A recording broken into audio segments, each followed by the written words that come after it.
నమస్తే, నేను అంకిత. రేవంత్ రెడ్డి ఢిల్లీ పర్యటనలో కాంగ్రెస్ మొత్తం అందరూ కూడా ఢిల్లీ వైపే చూస్తున్నారని తెలుస్తుంది. అయితే నామినేటెడ్ పోస్టులు ఎవరికి వర్తిస్తాయి, అలాగే మంత్రివర్గపు పోస్టులు ఎవరికి వస్తాయి అనేది కాంగ్రెస్ పార్టీలో ఇప్పుడు ఒక చర్చలా జరుగుతుంది. అయితే రేవంత్ రెడ్డి అసలు ఢిల్లీ వెళ్ళి ఏం చేస్తున్నారు? రేవంత్ ఢిల్లీ టూర్ పైన మాట్లాడడానికి నాతో పాటు సీనియర్ జర్నలిస్ట్ సిఎస్ఆర్ ఉన్నారు. ఆయనతో మాట్లాడదాం.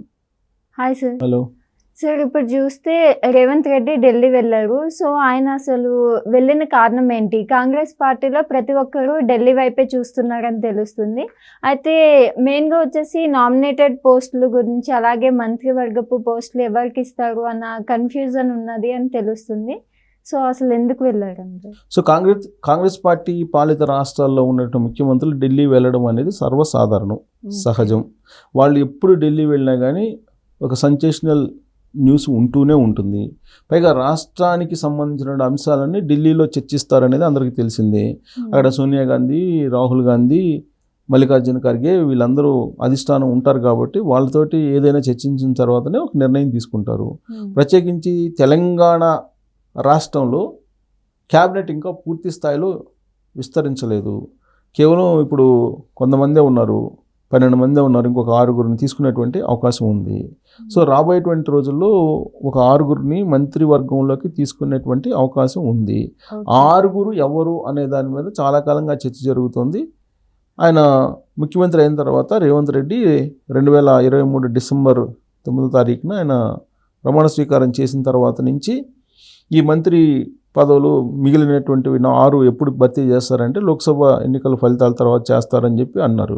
లోక్సభ ఎన్నికల ఫలితాలు వచ్చేసినాయి. వచ్చిన తర్వాత ఆయన చేస్తారా అని అంటే ఇదిగో అదిగో అని అంటూ వాటిని వాయిదా వేస్తూ వస్తూ ఉన్నారు. ఆల్రెడీ లాస్ట్ మంత్ ఒకసారి వెళ్ళాడు రేవంత్ రెడ్డి. ఇది లోక్సభ ఎన్నికల ఫలితాలు అయిపోయిన తర్వాత వెళ్ళారు. వెళ్ళినప్పుడు అప్పుడు ఫైనల్ అవుతాయి అనుకున్నారు, కానీ కాలేదు. ఇప్పుడు మళ్ళీ లేటెస్ట్గా రేవంత్ రెడ్డి, ఉత్తమ్ కుమార్ రెడ్డి, బట్టి విక్రమార్క వీళ్ళు ఢిల్లీ వెళ్ళారు. కాబట్టి ఈసారి ఖచ్చితంగా ఈ మంత్రివర్గ విస్తరణ అయితే ఉంటుంది. 6గురికి మంత్రివర్గంలో స్థానం లభించబోతుంది అనేది ఒక న్యూస్. రెండేంటంటే పిసిసి అధ్యక్ష పదవి ఇప్పుడు ఖాళీగా ఉంది. రేవంత్ రెడ్డి టెన్యూర్ అయిపోయింది, ప్లస్ ఆయన ముఖ్యమంత్రి కాబట్టి ముఖ్యమంత్రి పిసిసి అధ్యక్షుడు 2 ఒకరికే ఉండే అవకాశం లేదు. కాబట్టి ఇప్పుడు ఆ పిసిసి పదవిని ఎవరికి ఇవ్వాలి అనే దాని మీద అందరూ వెయిట్ చేస్తూ ఉన్నారు. ఎస్టీకి ఇవ్వాలా, బీసీకి ఇవ్వాలా, రెడ్డికి ఇవ్వాలా అనే దాని మీద నడుస్తూ ఉంది. సో కాబట్టి పిసిసి అధ్యక్షుడు ఎవరు కాబోతున్నారు అనే దాని మీద అందరూ వెయిట్ చేస్తున్నారు. ఎందుకంటే కాంగ్రెస్ పార్టీలో కీలకమైనటువంటి పదవులు ఏమైనా ఉన్నాయంటే ఒక 4 పదవులు. ఒకటి ఏంటంటే ఆల్రెడీ అధికారంలో ఉంది కాబట్టి ముఖ్యమంత్రి, ఆ తర్వాత పిసిసి అధ్యక్ష పదవి, ఆ తర్వాత కాంగ్రెస్ ప్రచార కమిటీ కన్వీనరు. ఇవే కదా ప్రధానమైనటువంటి పోస్టులు. సో వీటిని కావాలని కోరుకునేటువంటి వాళ్ళు సీనియర్లు చాలామంది ఉన్నారు. పైగా ఇప్పుడు మున్షి కాంగ్రెస్ పార్టీ ఇన్ఛార్జ్గా ఉన్నారు తెలంగాణకి. ఆవిడ మీద ఈ మధ్యకాలంలో బెంజ్ కార్ ఆరోపణలు వచ్చినాయి. ఆవిడని మార్చాలనేటువంటి ఒక ప్రయత్నం మీద జరుగుతుంది. ఆవిడని కూడా మార్చేటువంటి అవకాశం ఉందని అంటున్నారు. సో ఇంకొక వైపు ఏంటంటే రేవంత్ రెడ్డి అక్కడికి ఢిల్లీ వెళ్ళారు కాబట్టి ఈ హైడ్రాకు సంబంధించినటువంటి హడావుడి జరుగుతుంది. ఇప్పుడు కుంటలు, చెరువులు ప్రాంతంలో ఎవరైతే అక్రమంగా నిర్మించారో వాటన్నిటిని దోసేస్తున్నారు. దాంతో కొంతమంది అధిష్టానం దగ్గరికి వెళ్ళి లాబింగ్ నడిపారు. అందుకే రేవంత్ రెడ్డిని పిలిపించారు. రేవంత్ రెడ్డికి వార్నింగ్ ఇచ్చేసి ఈ హైడ్రా చేసేటువంటి కూల్చివేతలను ఆపేసేటువంటి ప్రయత్నంలో భాగంగానే వీళ్ళందరినీ పిలిపించారు అనేది కూడా ఇంకోటి వినిపిస్తుంది. సో ఇన్ని అంశాలు నడుమ రేవంత్ రెడ్డి ఢిల్లీ టూరు ఒక పెద్ద హాట్ టాపిక్గా మారింది. సో ఫస్ట్ మనం మంత్రివర్గాన్ని తీసుకుంటే మంత్రివర్గంలో ఎవరెవరికి అవకాశం ఉండేటువంటి ఛాన్స్ ఉంది అని మనం కనుక లెక్కేసుకుంటే కనుక సాధారణంగా ప్రాంతీయ ఈక్వేషన్లు, తర్వాత కుల సంబంధించిన ఈక్వేషన్లు ఇవి చూస్తూ ఉంటారు మంత్రివర్గంలో. సో ఇప్పుడు ఆల్రెడీ 12 మంది మంత్రులు ఉన్నారు కాబట్టి ఇప్పుడు ఉన్నటువంటి క్యాబినెట్లో ఉమ్మడి ఆదిలాబాద్కి ఇప్పటి వరకు ఎక్కడా కూడా ప్రాధాన్యత లేదు. అలాగే నిజామాబాద్కు లేదు, హైదరాబాద్కి లేదు, రంగారెడ్డికి లేదు. ఈ 4 జిల్లాలకి మంత్రివర్గంలో స్థానం లేదు. కాబట్టి ఈ 4 జిల్లాలకు సంబంధించినటువంటి లీడర్లకి ఈసారి మంత్రివర్గంలో అవకాశం ఉంటుంది అనేది ఒకటి వినిపిస్తుంది ఈక్వేషన్, అంటే జిల్లాల ఈక్వేషన్ తీసుకుంటే హైదరాబాదు, రంగారెడ్డి, ఆదిలాబాదు, అలాగే నిజామాబాద్ వీటిల్లో. సో ఈ జిల్లాల్లో ఇవ్వాల్సి వస్తే ఎవరికి ఇస్తారు అనేది కనుక మనం చూస్తే కనుక ఇక్కడ నిజామాబాద్ జిల్లా నుంచి మాజీ మంత్రి సుదర్శన్ రెడ్డికి వచ్చే అవకాశం ఉంది అంటున్నారు. లేదు రెడ్డి సామాజిక వర్గం వాళ్ళు ఎక్కువ ఉన్నారు, రెడ్డి సామాజిక వర్గానికి కుదరదు అనుకుంటే కనుక మదన్ మోహన్ రావుకి ఇచ్చేటువంటి అవకాశం ఉంది. ఇక ఆదిలాబాద్ జిల్లా నుంచి గడ్డం వివేక్ పేరు వినిపిస్తుంది. అలాగే ఒకవేళ గడ్డం వివేక్ ఇవ్వకపోతే కనుక ప్రేమసాగర్ రావుకి ఇచ్చేటువంటి అవకాశం ఉందని చెప్పి తెలుస్తుంది ఆదిలాబాద్ నుంచి. ఇక హైదరాబాద్, ఇప్పుడు హైదరాబాద్లో ప్రాతినిధ్యం లేదు. సో హైదరాబాద్ నుంచి దానం నాగేంద్రకి ఇస్తారు, ఇప్పించే అవకాశం ఉంది అని చెప్పేసి అనుకున్నారు. కానీ ఈ మధ్యకాలంలో దానం నాగేంద్ర అసెంబ్లీలో ఏ విధంగా అయితే మాట తూలాడో అందరికీ తెలుసు. ఆ కారణంగా పార్టీకి కూడా చాలా డ్యామేజ్ ఉంది. ప్లస్ హైడ్రా చేస్తున్నటువంటి ఈ కూల్చివేతల మీద కూడా అతను నిరసన వ్యక్తం చేస్తున్నాడు. ఇలాంటి పరిస్థితుల్లో ఆయన పేరు వెనక్కి వెళ్ళిపోయింది. ఆయన పేరు బదులుగా ఇప్పుడు ఎవరి పేరు వస్తుంది, హైదరాబాద్ నుంచి అమీర్ అలీ ఖాన్ పేరు వస్తుంది.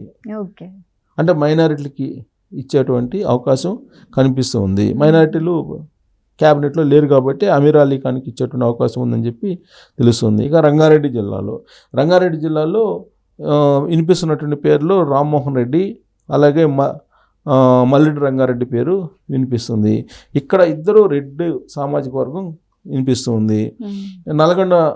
నల్గొండలో బాలు నాయకులకు లేదా రామచంద్ర నాయక్కి వచ్చేటువంటి అవకాశం ఉంది అని అంటున్నారు. మొత్తం 6, ఈ 6లో వీళ్ళ పేర్లు వినిపిస్తున్నాయి. సో ఇక్కడ మునుగోడుకు సంబంధించి ఆల్రెడీ కోమటిరెడ్డి వెంకటరెడ్డి ఉన్నాడు కాబట్టి మునుగోడు ఎమ్మెల్యే ఆయనకి ఇచ్చేటువంటి అవకాశం లేదు అని అంటున్నారు కోమటిరెడ్డి రాజగోపాల్ రెడ్డికి. సో కాబట్టి సామాజిక ఈక్వేషన్లు చాలా కీలకంగా తీసుకునేటువంటి అవకాశం ఉంది.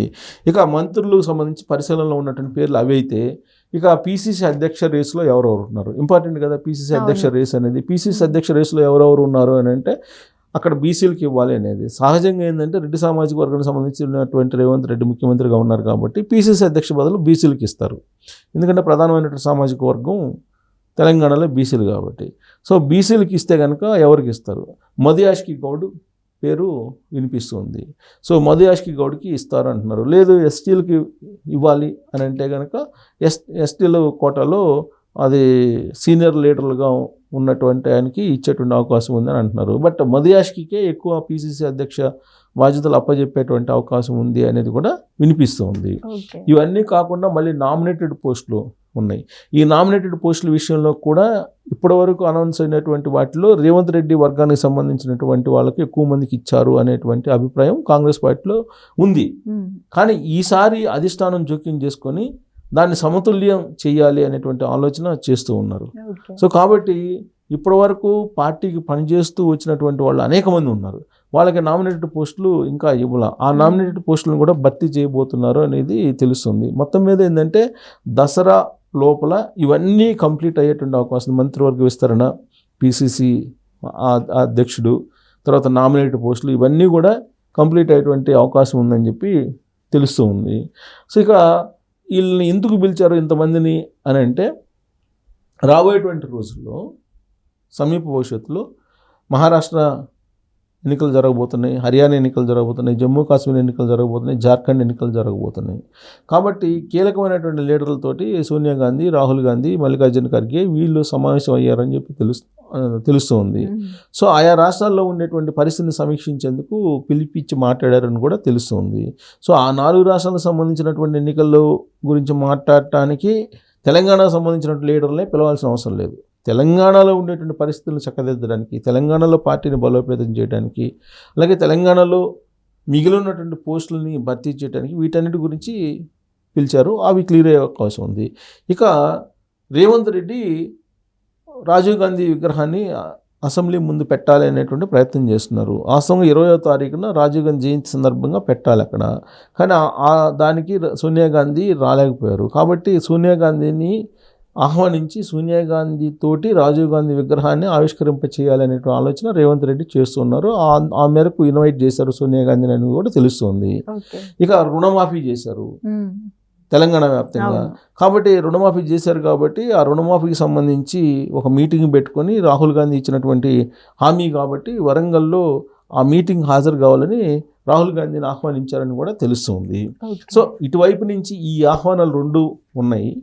బట్ అధిష్టానం నుంచి మంత్రివర్గానికి సంబంధించిన కానీ లేదా నామినేటెడ్ పోస్టుల విషయంలో కానీ లేదా పీసీసీ అధ్యక్షుల విషయంలో కానీ ఒక అభిప్రాయానికి వచ్చారు. అలాగే కాంగ్రెస్ పార్టీ ఇన్ఛార్జి విషయంలో కూడా మార్పుకు సంబంధించి కూడా ఒక కొలిక్కి వచ్చారు అని చెప్పి కొలిక్కి వచ్చిందని చెప్పి తెలుస్తుంది. అంటే రాబోయేటువంటి రోజుల్లో కాంగ్రెస్ పార్టీ ఒక అడుగు ముందుకు వేయడానికి తెలంగాణలో ఇప్పుడు ఈ tour okay. Revanth Reddy tour కనిపిస్తూ ఉంది. అందుకే ఈ టూరుకు ఒక ప్రత్యేకమైనటువంటి ఒక ఐడెంటిటీ ప్లస్ ఒక చర్చ కూడా దారితీసేటువంటి పరిస్థితి ఏర్పడింది. ఓకే. అందుకే ఆయన వైపు అందరూ చూస్తున్నారు. ఆయన తిరిగి వచ్చిన తర్వాత ఏం చెప్తారు అనేది. మ్మ్. సో ఇప్పుడు పరిశీలిస్తున్నటువంటి పేర్లు కాకుండా కొత్తవి వస్తాయా మంత్రివర్గంలో లేదా ఈ పేర్లు ఈ వస్తాయా అనేది పేర్లు చూడాలి. Okay. Thank you sir. Thank you.